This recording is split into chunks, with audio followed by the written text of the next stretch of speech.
ഇന്ത്യയുടെ അഭിമാനമായ ശുഭാൻശു ശുക്ല ഇന്ത്യൻ വ്യോമസേനയിലെ ടെസ്റ്റ് പൈലറ്റ് ഇപ്പോൾ പറന്നുയർന്നിരിക്കുകയാണ്. ലോകത്തെ ശാസ്ത്രാന്വേഷികളുടെ ഏറ്റവും വലിയ തറവാട് എന്ന് വിളിക്കുന്ന അമേരിക്കയിലെ കെനഡി സ്പേസ് സെന്ററിൽ നിന്ന് ഇപ്പോൾ ആക്സിയം 4 ദൗത്യം വിക്ഷേപണം നടത്തിയിരിക്കുകയാണ്. ഇപ്പോൾ ഫാൽക്കൺ റോക്കറ്റ് പറന്നുയരുകയാണ്. ഡ്രാഗൺ പേടകത്തിലാണ് അവരുടെ യാത്ര. ഫാൽക്കൺ റോക്കറ്റ് ഇപ്പോൾ വിച്ഛേദിക്കപ്പെട്ടിരിക്കുകയാണ്. ഫാൽക്കൺ റോക്കറ്റിൽ നിന്ന് ഡ്രാഗൺ പേടകം വിച്ഛേദിക്കപ്പെട്ടിരിക്കുന്നു എന്നുള്ളതാണ്. റോക്കറ്റിന്റെ ആദ്യത്തെ ഭാഗത്തിൽ നിന്ന് പേടകം വിച്ഛേദിക്കപ്പെട്ടിരിക്കുകയാണ്. പേടകം വിച്ഛേദിക്കപ്പെട്ടതിന് ശേഷം സ്വയം ജ്വലിച്ച് പറക്കുകയാണ് പേടകം. ഒപ്പം തന്നെ ആ റോക്കറ്റിന്റെ ഭാഗം, ഫാൽക്കൺ റോക്കറ്റിന്റെ ഭാഗം തിരിച്ച് ഭൂമിയിലേക്ക് ഇറക്കാനാകും എന്നുള്ളത് കൂടി ഒരു പ്രത്യേകതയാണ്. സ്പേസ് എക്സിന്റെ റോക്കറ്റാണ്. ആക്സിയം 4 ദൗത്യം ആരംഭിച്ചിരിക്കുകയാണ്. ഇന്ത്യയുടെ ഗഗനചാരി ശുഭാൻശു ശുക്ലയു ഉൾപ്പെടെ 4 ബഹിരാകാശ യാത്രികരാണ് ഇപ്പോൾ ആ പേടകത്തിൽ ഉള്ളത്. ഡ്രാഗൺ പേടകത്തിന്റെ ദൃശ്യമാണ് കാണാനാകുന്നത്. ഫാൽക്കൺ റോക്കറ്റ് അത് ഭൂമിയുടെ അന്തരീക്ഷത്തിന് പുറത്തേക്ക് ഈ പേടകത്തെ എത്തിക്കുകയും പിന്നീട് പേടകത്തിൽ നിന്ന് വേർപെട്ടു പോവുകയും ചെയ്തു. തുടർന്നാണ് സ്വയം ജ്വലിച്ചുകൊണ്ട് ഇപ്പോൾ ഈ പേടകം സ്വയം യാത്ര ആരംഭിക്കുന്നത്. നാളെ ഇന്ത്യൻ സമയം വൈകിട്ട് 4 മണിയോടുകൂടി ഈ പേടകം ഇന്റർനാഷണൽ സ്പേസ് സെന്ററിൽ അന്താരാഷ്ട്ര ബഹിരാകാശ നിലയത്തിലേക്ക് എത്തിച്ചേരും എന്നാണ് കണക്ക് കൂട്ടുന്നത്. പലതവണ ഏതാണ്ട് 7 തവണയോളം മാറ്റിവെച്ച വിക്ഷേപണമാണ് ഇപ്പോൾ വിജയകരമായി പൂർത്തിയാക്കിയിരിക്കുന്നത്.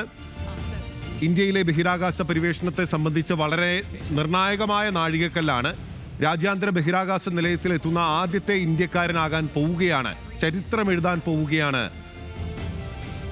അദ്ദേഹം, ശുഭാൻശു ശുക്ല.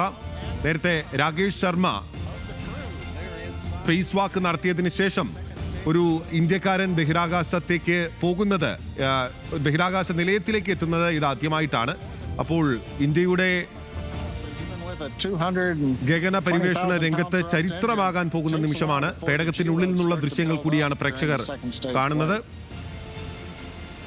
ഇവർ ബഹിരാകാശ നിലയത്തിൽ എത്തിയതിനു ശേഷം വിവിധ പരീക്ഷണങ്ങൾ ഉൾപ്പെടെ നടത്തുകയും ചെയ്യും. ആ പരീക്ഷണങ്ങൾ ഉൾപ്പെടെ ഇന്ത്യയുടെ ഗഗൻയാൻ ദൗത്യത്തിന് വളരെ പ്രധാനപ്പെട്ടതാണ്. അതിന്റെ റിസൾട്ടുകൾ, അതിലൂടെ കണ്ടെത്തുന്ന ഫലങ്ങൾ ഇന്ത്യയുടെ ഗഗൻയാൻ ദൗത്യത്തിന് വളരെ നിർണായകമാകും. ഗഗൻയാൻ ദൗത്യത്തിലൂടെ 4 ഗഗനചാരികളെയാണ്, 4 ടെസ്റ്റ് പൈലറ്റുമാരെയാണ്, ഇന്ത്യൻ വ്യോമസേനയുടെ 4 ടെസ്റ്റ് പൈലറ്റുമാരെയാണ് ബഹിരാകാശത്തേക്ക് എത്തിക്കാൻ ഇന്ത്യ ഉദ്ദേശിക്കുന്നത്. ആ 4 പേരിൽ നിന്നൊരാളായി സെലക്ട് ചെയ്യപ്പെട്ട വ്യക്തിയാണ് ശുഭാൻശു ശുക്ല. ശുഭാൻശുവിനൊപ്പം മറ്റ് രാജ്യങ്ങളിലെ ഗഗനചാരികൾ കൂടി അദ്ദേഹത്തിന് ഒപ്പം ഉണ്ട് എന്നുള്ളതും ഒരു പ്രധാനപ്പെട്ട കാര്യമാണ്. ആക്സിയം 4 ദൗത്യത്തിന്റെ തത്സമയ ദൃശ്യങ്ങളാണ് പ്രേക്ഷകർ കാണുന്നത്. ഡ്രാഗൺ പേടകത്തിനുള്ളിൽ നിന്നുള്ള ദൃശ്യങ്ങൾ.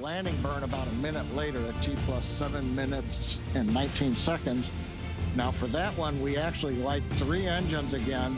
Then quickly once we kind of jam the brakes on, then we'll turn off 2 of the engines. We'll be down to just a single engine.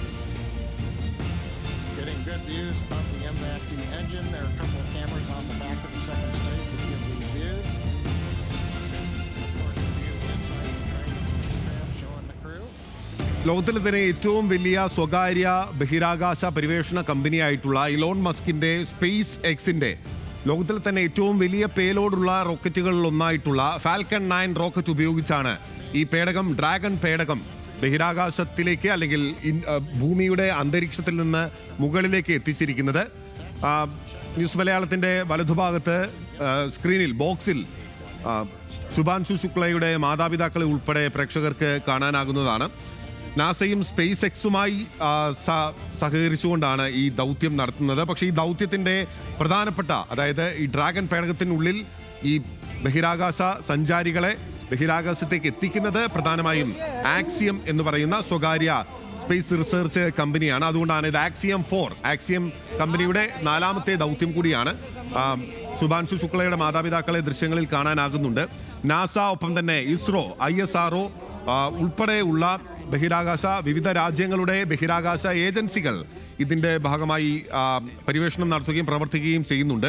ശുഭാൻശുവിന് പുറകെ ഈ ദൗത്യത്തിലുള്ളത് അമേരിക്കൻ ആസ്ട്രോനോട്ട് ആയിട്ടുള്ള പെഗ്ഗി വിറ്റ്സൺ, പോളണ്ട് സ്വദേശിയായിട്ടുള്ള Slawosz Uznanski, ഹംഗറിയിൽ നിന്നുള്ള Tibor Kapu എന്നിവരാണ് Axiom 4-ൽ ഉള്ളത്. ആക്സിയം 4 ദൗത്യത്തിൽ 4 ബഹിരാകാശ പരിവേഷകരാണ് ഉണ്ടാവുക. അതിൽ ശുഭാൻശു ശുക്ലയ്ക്ക് പുറമെ തന്നെ അമേരിക്കൻ ബഹിരാകാശ സഞ്ചാരി പെഗി വിൻസ്റ്റൺ, പോളണ്ട് സ്വദേശി സ്ലാവോസ് ഉസ്നാസ്കി, ഹംഗറിയിൽ നിന്നുള്ള ടിബോർ കാബു എന്നിവരാണ് ഉള്ളത്. ഇതിൽ ഏറ്റവും പരിചയസമ്പന്നനായിട്ടുള്ളത് പെഗി വിൻസ്റ്റൺ ആണ്. ആക്സിയം ദൗത്യത്തിന്റെ കമാൻഡറും അദ്ദേഹം തന്നെയാണ്. 12/1 തന്നെ കൃത്യമായി ആക്സിയം 4 ദൗത്യം ആരംഭിക്കുകയും സ്പേസ് എക്സിന്റെ ഫാൽക്കൺ 9 റോക്കറ്റ് പറന്നുയരുകയും ചെയ്തിരിക്കുന്നു.